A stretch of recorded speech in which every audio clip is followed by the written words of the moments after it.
Dalam nama Bapa dan Putra dan Roh Kudus. Amin. Shalom Alehim. Berjumpa lagi dengan saya pada perenungan hari ini, tanggal 19 Agustus 2021. Tanggapi atas undangannya. Bacaan liturgi hari ini diambil dari kitab Hakim-Hakim 11 ayat 29 sampai dengan 39a dan Injil Matius 22 ayat 1 sampai dengan 14. Saudara-saudaraku yang terkasih di dalam kasih Kristus, mungkin kita semua pernah bahkan sering mengajak teman-teman kita untuk ikut persekutuan, retret, misa, ekaristi, ibadah dan lain sebagainya.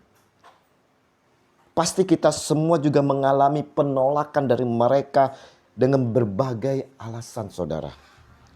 Injil hari ini, saudara-saudaraku yang terkasih, menyampaikan perumpamaan tentang perjamuan kawin, perjamuan pernikahan. Kerajaan surga dikisahkan sebagai tempat penuh sukacita seperti perjamuan pernikahan yang megah. Perayaan pernikahan anak sang raja. Kerajaan Allah menjadi suatu tempat perayaan kemenangan perang dan juga perayaan pernikahan menuju hidup yang baru, penuh damai dan sukacita yang sempurna. Pernikahan dari anak raja yang dikasihi sang raja. Siapakah yang boleh menghadiri dalam perayaan pesta ini, saudara-saudara?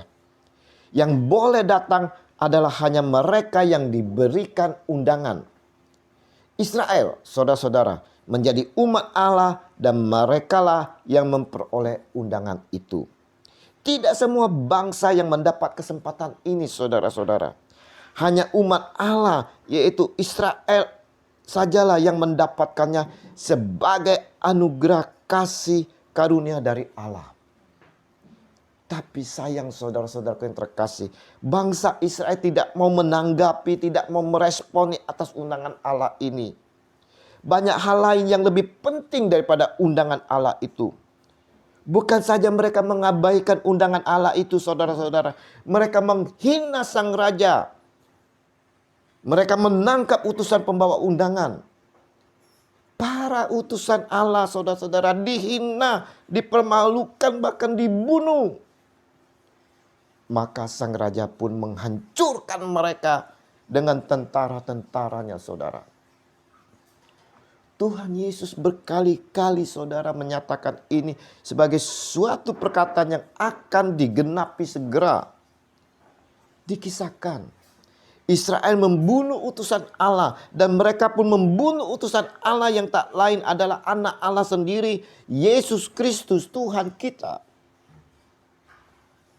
Yesus Tuhan pun menyampaikan bahwa kerajaan Allah akan dinyatakan kepada bangsa lain, bukan lagi kepada bangsa Israel yang telah menolak undangan ini, saudara. Bagaimana saudara-saudara yang terkasih dengan diri kita untuk menanggapi, meresponi undangan Yesus Tuhan ini? Kita semua telah diundang oleh Tuhan Yesus, saudara. Bahkan setiap saat undangan Yesus Tuhan selalu disampaikan kepada kita. Undangan untuk merayakan, menghadiri perayaan ekaristi, ibadah, persekutuan, komsel dan lain-lain sebagainya, saudara. Bagaimana kita mau menanggapi semua undangan Tuhan Yesus ini? Janganlah saudara-saudaraku yang terkasih, kita dengan berbagai alasan untuk menolak undangan Yesus. Jangan kita abaikan undangan Yesus dengan mengikuti hal-hal duniawi.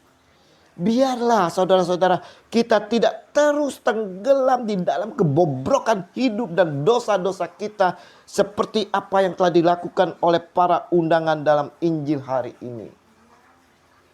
Biarlah kita mau bangkit dan sungguh-sungguh bertobat.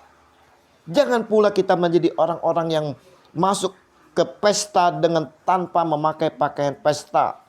Bukan pakaian untuk berdugem. Seperti mana dapat kita lihat setiap pertemuan-pertemuan di gereja saat ekaristi, ibadah, persekutuan. Mereka memakai pakaian yang tak layak, saudara. Janganlah kita menjadi orang yang masuk ke dalam surga dengan tidak memakai pakaian penebusan Kristus. Jangan menjadi orang yang terus-menerus mengeraskan hati, saudara.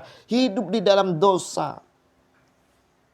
Biarlah saudara-saudara kekasih, kita boleh berpakaian pesta yang pantas dan layak, yaitu pertobatan sejati di dalam darah Kristus.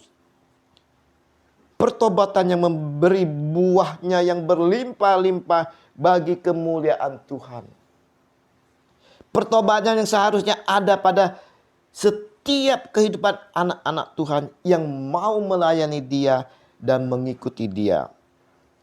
Perumpamaan ini saudara-saudaraku yang terkasih menggugah kesungguhan kita untuk menerima panggilan Tuhan Yesus. Apa yang menjadi orientasi hidup kita sebagai orang Kristen saat ini, saudara? Apakah kita sudah menjalani hidup ini pada orientasi kebenaran Tuhan? Atau saudara-saudaraku, kita masih hidup di dalam hidup lama, hidup sontoloyo yang berorientasi pada hidup yang hanya mementingkan hidup duniawi yang tidak memperdulikan keselamatan jiwa kita. Tanpa kesungguhan saudara-saudara dalam mengikuti Yesus, maka akan ada berbagai alasan yang dapat kita perbuat untuk tidak hidup di dalam perintahnya. Sebab banyak yang dipanggil tetapi sedikit yang dipilih. Matius 22 ayat 14. Biarlah saudara-saudara, kita menjadi orang-orang terpilih di antara yang terpanggil, dan dengan kesungguhan kita mau menerima panggilannya di dalam sukacita Tuhan. Semoga saudara-saudaraku, kita dapat meresponi dengan penuh kesungguhan hati dan mempersiapkan diri dengan penuh kerinduan untuk hadir di dalam pesta Tuhan Yesus. Kasih Tuhan Yesus yang berkelimpahan selalu menyertai kita semua. Amin. Dalam nama Bapa dan Putra dan Roh Kudus. Amin. Shalom.